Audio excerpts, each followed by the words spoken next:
ওয়ালাই ইউআখিরাল্লাহু নাফসান ইযা জাআ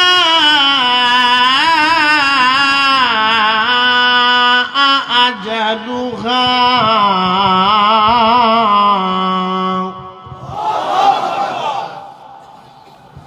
আজকে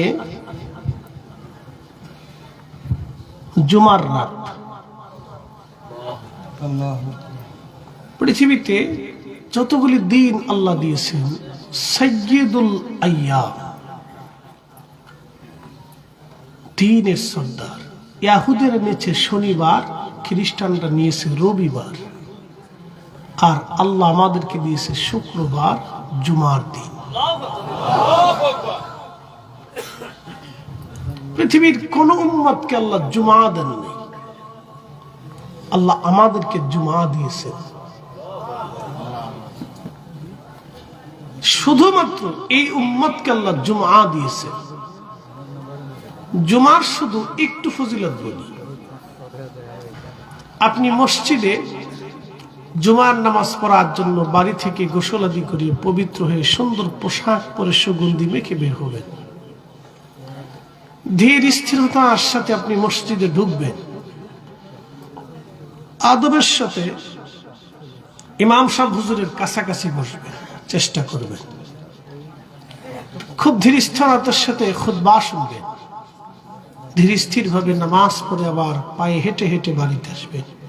সুনান তিরমিজিতে আল্লাহর হাবিব বলতেছেন, উম্মত প্রত্যেক কদমে কদমে 1 বছর করে ইবাদত করলে এবং 1 বছর ধরে রোজা রাখলে যে নেকি হবে, আমার উম্মতের আমলনামা শুধু জুমার জন্য মসজিদে যাইতে আসতে প্রত্যেক কদমে কদমে কদমে কদমে 1 বছরের নেকি আল্লাহ আমলনামায় লিখে দেবে।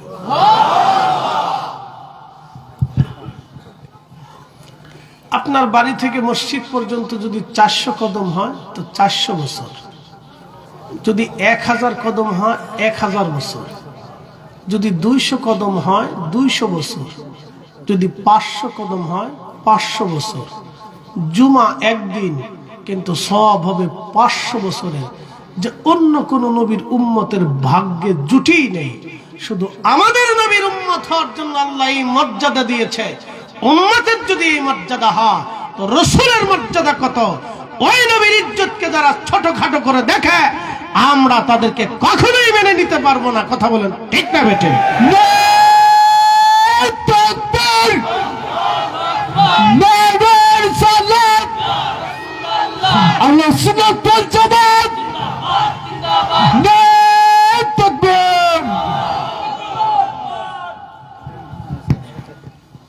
আমাদের এক ভাইরা আছে,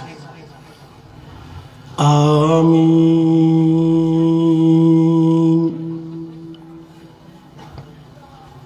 আমিন নিয়ে তেমন কোনো জঞ্জাল নাই। শাফিঈ মাযহাবের অনুসারীরা বলে আমিন জোরে বলা সুন্নাত। হানাফি মাযহাবের অনুসারীরা বলে আমিন আস্তে বলা সুন্নাত। তফাৎটা শুধু সুন্নতের। এদের সাথে আমাদের দ্বন্দ্ব হচ্ছে বিশ্বাসগত। তারা বলে থাকে মুহাম্মদ সাল্লাল্লাহু আলাইহি ওয়াসাল্লামের বাবা এবং মা দুইজন কাফের ছিল, তারা জাহান্নামী। মুসলমান ভালো করে বুঝবেন, এটা আপনাকে বুঝতে হবে। আমিন নিয়ে তেমন কোনো ঝগড়া না। হারামাইন শরীফাইনের লক্ষ লক্ষ হাজিরা আমিন জোরে বলতেছে। তো সমস্যা তো বিশ্বাস নেই। যারা আমাদের ইমানের কলিজাতে হাত দিতে পারে আমরা কখনোই মেনে নেব না। যারা রাসূল করিমের আব্বা আম্মাকে জাহান্নামী এবং কাফের মুশরিক মনে করবে, আমরা তাকে কখনোই মেনে নিতে পারবো না। কেন? কোরআন বলতেছে ইন্নামাল মুশরিকুনা নাজাসুন, প্রত্যেক মুশরিকরা নাপাক। আল্লাহ রাসূল করিমকে কোন নাপাক দেহের মাধ্যম দিয়ে, রেহেমের মাধ্যম দিয়ে আল্লাহ তার নবীকে পৃথিবীতে আনতেই পারে না। এই বিশ্বাস নিয়ে যদি আপনি লক্ষ বছর ইবাদত করেন, আল্লাহর কসম করে বলি, জান্নাত তো দূরের কথা, সুঘ্রাণও কোনোদিন পাবেন না। আপনি জানেন, একজনে হেরেমে নামাজ পড়বে, মাকাম ইব্রাহিমে নামাজ পড়বে, রিয়াজুল জান্নাতে নামাজ পড়বে, মরার সময় যদি তাকে কাবার গিলাফ দিয়েও কবর দেওয়া হয়, আর সে যদি বিশ্বাস করে রসুলের আব্বা আম্মা কাফের ছিল, তারা জাহান্নামে চলে গেছে, এই বিশ্বাস নিয়ে কোনো মুসলমান যদি লক্ষ বছর ইবাদত করে, কসম খোদার করে বলতেছি, সে মরবে, মৃত্যু হবে, ইবাদত হবে, তাহাজ্জুদ হবে, জিকির হবে, কিন্তু জান্নাত হবে না, কারণ সে দরবারে সালাতে বিয়াদবি করেছে। কথা বলেন ঠিক না?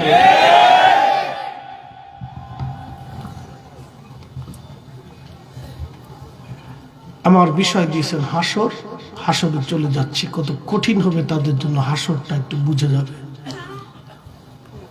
এদের জন্য হাসরটা কত ভয়াবহ হবে আপনাকে বুঝতে হবে আজকে। ইদাস সামাউ ফাতারাত ওয়া ইদাল কাওয়াকিবু তাসারাত ওয়া ইদাল বিহার।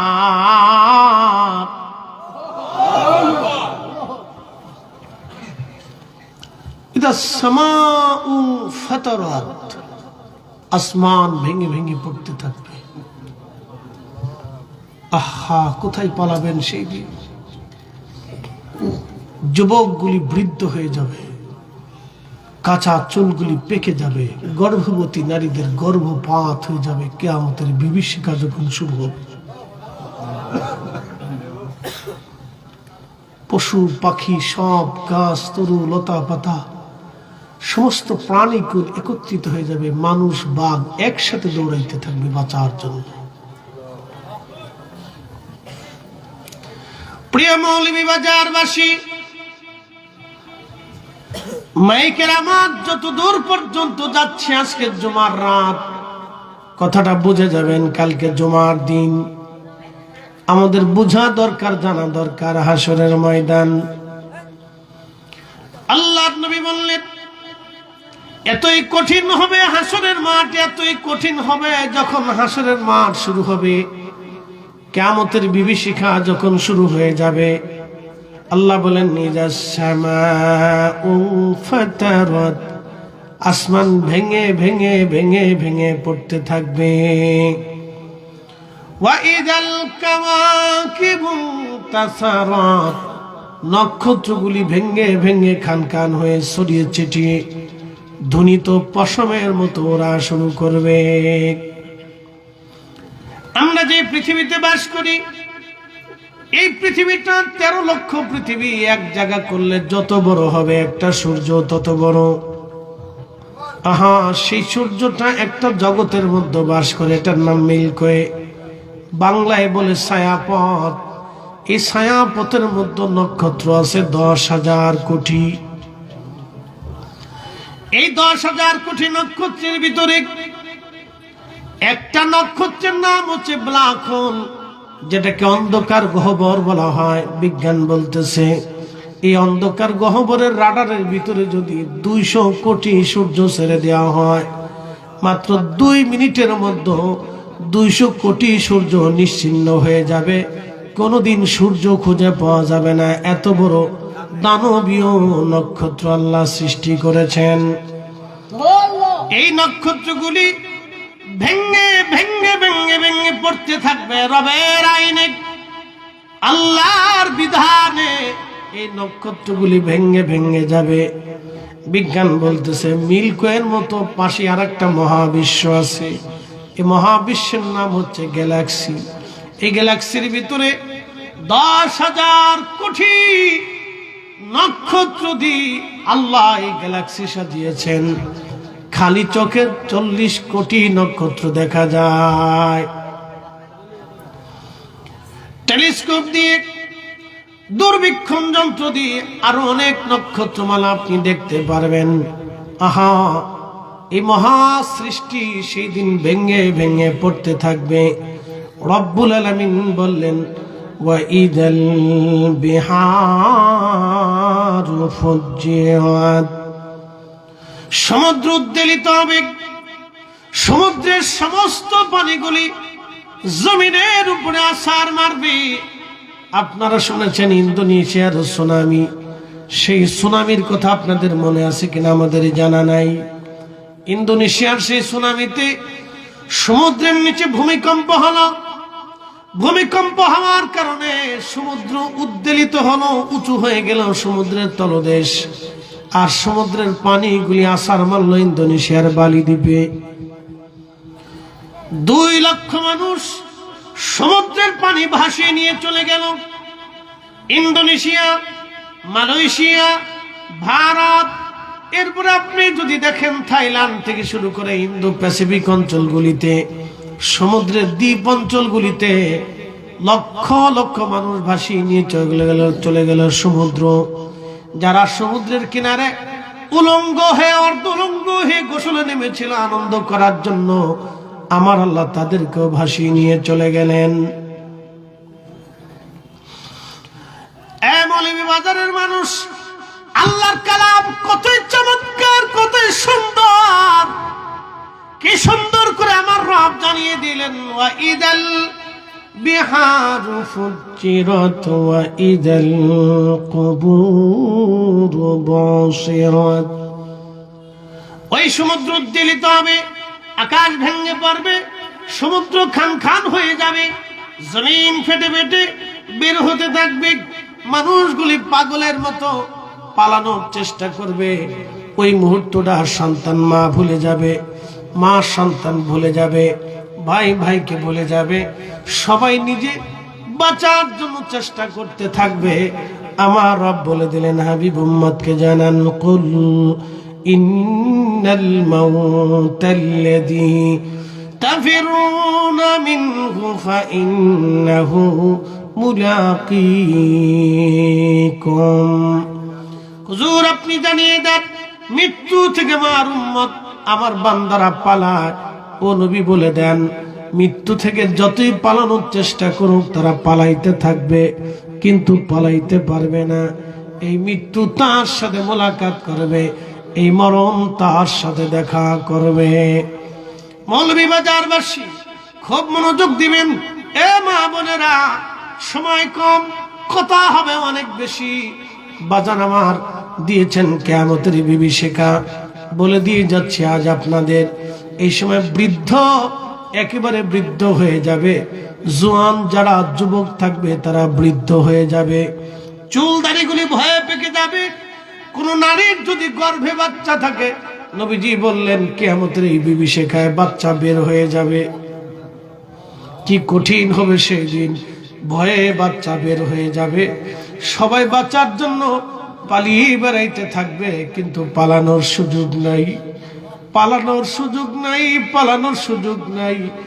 পালানোর মতো কোনো রাস্তা হবে না সেই দিন। চারিদিক থেকে বিভীষিকা ওরে ওরে আসতে থাকবে। কি কঠিন হবে সেই দিনটা, পালানোর কোনো রাস্তা নাই, কোনো সুযোগ সেই দিন হবে না। মৌলভীবাজারবাসী মনোযোগ দিয়ে কথাগুলি শুনে যাবেন। বাবা মায়েরা, কোরআনে রব্বুল আলামিন বললেন, ওয়া ইদাল কুবুরু বুসিরাত, কবর উদ্বেলিত হয়ে যাবে। কবর থেকে মানুষ বের হইয়া, সেদিন কবর থেকে সমস্ত মানুষগুলি বের হতে থাকবে। বের হয়ে হয়ে হাসরের ময়দানে আল্লাহর দিকে সব দৌড়াইতে থাকবে, রবের দিকে দৌড়াইতে থাকবে। আল্লাহ বললেন, তারুজুল মালাইকাতু ওয়ার রূহু ইলাইহি ফি ইয়াউমিন কানা মিকদারুহু 50 আলফ সানা। রূহগুলি, মানুষগুলি যেদিন রবের দিকে দৌড়াইতে থাকবে, সমস্ত ফেরেশতারা দৌড়াইতে থাকবে, জিনেরা দৌড়াইতে থাকবে, সমস্ত মাখলুক উঠে উঠে হাসরের ময়দানের দিকে দৌড়াইতে থাকবে। সেই দিনটা কত বড় হবে, কোরআনে রব্বুল আলামিন বললেন, সেই দিনটা দুনিয়ার এক এক সেকেন্ড করে 60 সেকেন্ডে 1 মিনিট হয়, এক এক মিনিট করে 60 মিনিটে 1 ঘন্টা হয়, এক এক ঘন্টা করে 24 ঘন্টায় দিন ও রাত হয়, 24 ঘন্টার দিন ও রাতে 365 দিন একটা বছর হয়। ওই এক বছর করে 50,000 বছর এক জায়গা করলে যত বড় হবে, হাসরের ময়দানের একটা দিন হবে তত বড়। হাসরের ময়দানের একটা দিন হবে তত বড়। হযরত ঈসা রূহুল্লাহর উম্মতরা বলল, হুজুর নূহ নবীর 3টা-4টা সন্তান ছিল, হাম সাম ইয়াফেস কেনান। হাম সাম ইয়াফেস কেনান। হাম সাম ইয়াফেস কেনান। কেনান মহাপ্লাবনে মারা গেল। হাম সাম ইয়াফেস 3জন বেঁচে রইল। হামের বংশধর হলো আরবরা, সামের বংশধর হলো আজমিরা, আর ইয়াফেসের বংশধর হলো আফ্রিকানরা। এবং ইয়াফেসের বংশধর আর একটা বংশধর হবে ইয়াজুজ মাজুজ। আবার বলে হামের বংশধর সারা আরব, সামের বংশধর হচ্ছে অনারব যারা আছে, আজমি যারা আছে, ইউরোপিয়ান, এশিয়ান মাইনরিটি অঞ্চলগুলি হলো সামের বংশধর। ইয়াফেসের বংশধর হচ্ছে আপনার আফ্রিকান, এবং ইয়াজুজ মাজুজ হলো ইয়াফেসের বংশধর। ঈসা রূহুল্লাহর উম্মতরা বলল, নবীজি আমরা শুনেছি